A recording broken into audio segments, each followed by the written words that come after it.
Olha eu aqui mais uma vez. Gente, quero saber se vocês estão curtindo aí a nossa série Recursos Pedagógicos Inclusivos. Essa é a primeira temporada. E esse aqui é o episódio de número 3. Já tivemos o episódio número 1 e o episódio número 2. Se você não assistiu, clica no link que eu vou deixar aqui embaixo para você acompanhar e entender todo o contexto da nossa série.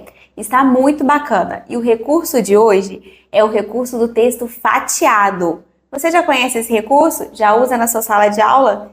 E ele de uma forma inclusiva. Fique aqui comigo até o final desse vídeo para que você aprenda como levar esse recurso para a sua sala de aula.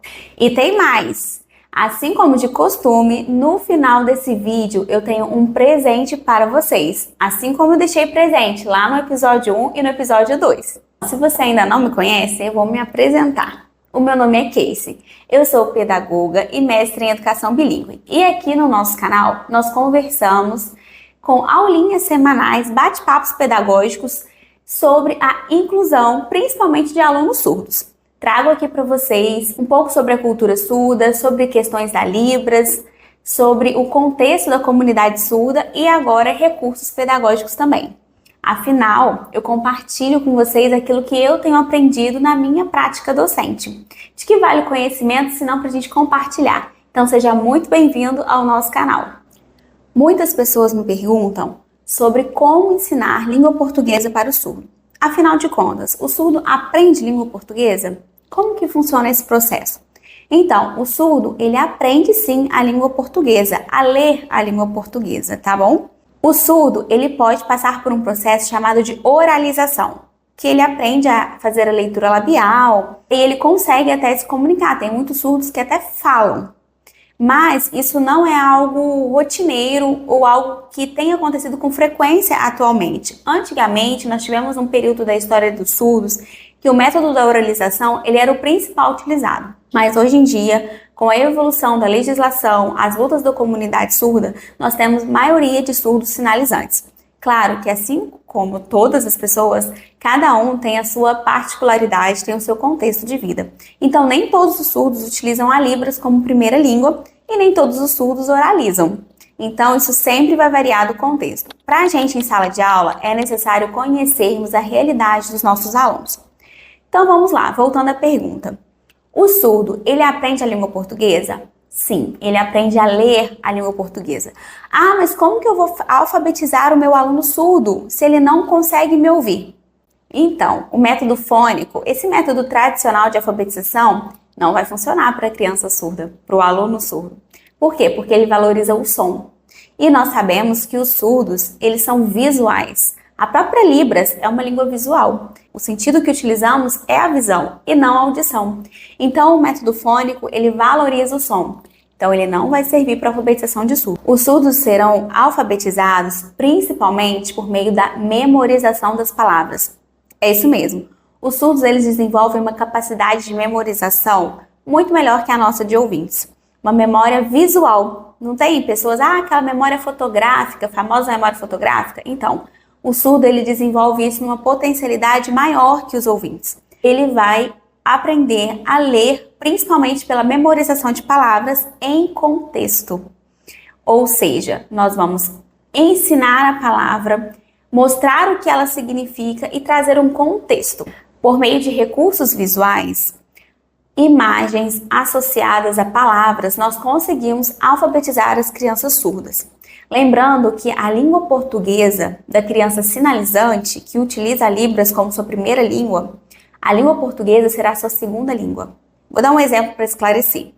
Somos aqui usuários da língua portuguesa como nossa primeira língua. A gente aprende desde que a gente nasce, desde a barriga da nossa mãe, a gente já escuta a língua portuguesa.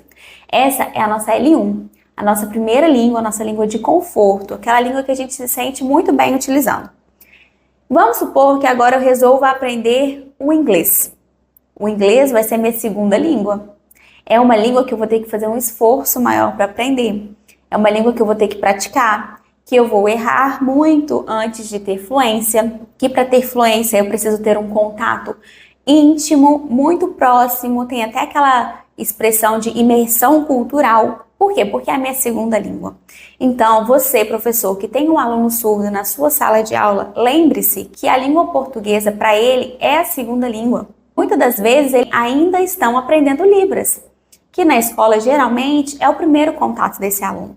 Então, nós precisamos ter paciência e entender o estágio chamado de interlíngua, que é quando o aluno faz essa transição. Ele compara as línguas, ele vai comparar a Libras com a língua portuguesa.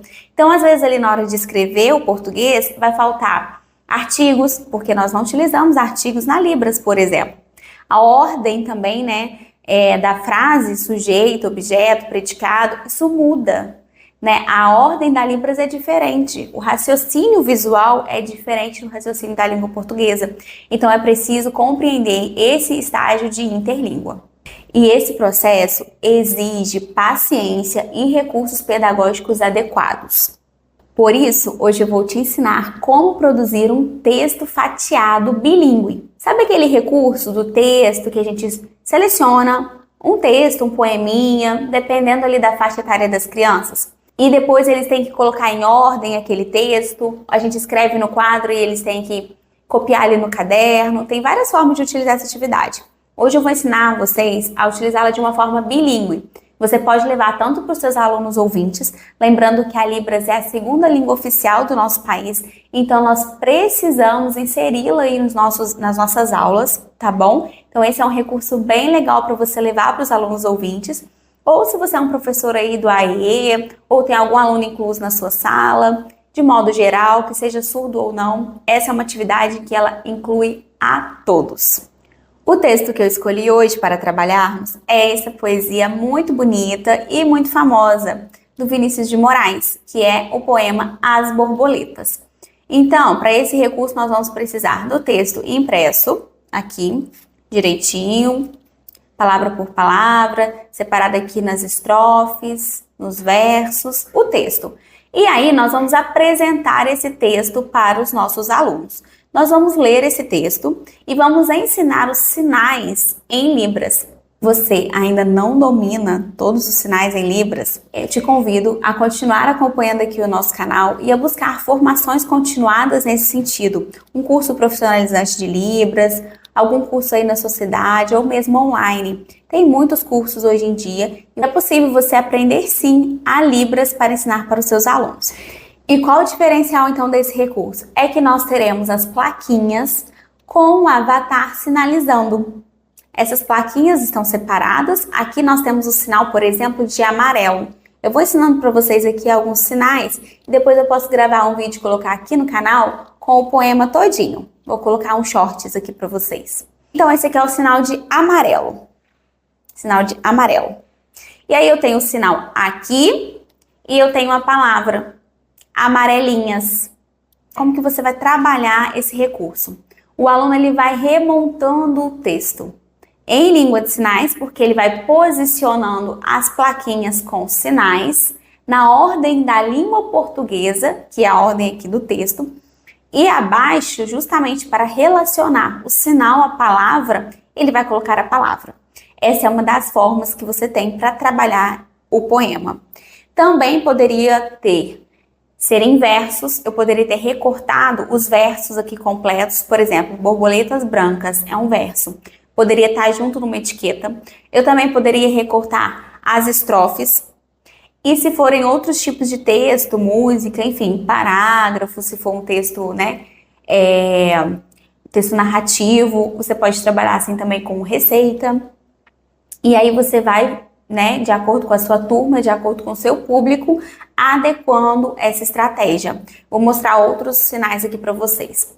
Esse aqui, ó, é o sinal de bonitas. Bonitinhas, é assim. E aí eu tenho um avatar que sinaliza aqui. Então, o aluno que está aprendendo língua portuguesa ou o aluno que está aprendendo Libras, seja ele surdo ou não, é bem possível o aprendizado acontecer aqui de uma forma mais significativa. Aí eu tenho aqui o sinal e eu tenho aqui a palavra. E ele vai associando. Outra forma, principalmente para os alunos surdos, é você trabalhar separadamente. Primeiro, ele pode montar o texto na ordem gramatical da Libras, que é a língua dele de costume, é a língua que ele tem mais segurança em fazer. E depois ele pode comparar todo o texto montadinho aqui em Libras com os avatar ao texto escrito em língua portuguesa. E ele mesmo vai percebendo onde tem essas mudanças, quais as palavras mudaram de lugar, qual o contexto do texto. Isso vai ajudar muito ele a assimilar a Libras e a língua portuguesa. Outro sinal aqui que eu quero mostrar para vocês é esse. É o sinal de borboletas, que é esse. Esse é o sinal de borboletas. Mais um aqui para a gente finalizar essa parte. Esse aqui, que é o sinal de brincar. Sinal de brincar. Essa configuração de mãos e aí o mindinho gira aqui. Esse é o sinal de brincar, de brincadeira, que também aparece nesse poema. Como eu havia prometido, chegou a hora do presente. É isso mesmo. Esse material todo foi confeccionado por mim. Então, eu tenho o texto, todos os avatares que aparecem e também esse aqui que é o nosso queridinho, que é a cartela informativa pedagógica. Aqui eu tenho os objetivos, as habilidades da BNCC e sugestões de aplicação dessa atividade. É a colinha para você colocar no seu planejamento e entender passo a passo dessa atividade. Temos aqui todas as habilidades da BNCC que a gente trabalha dentro dessa proposta, os objetivos e várias sugestões de aplicação.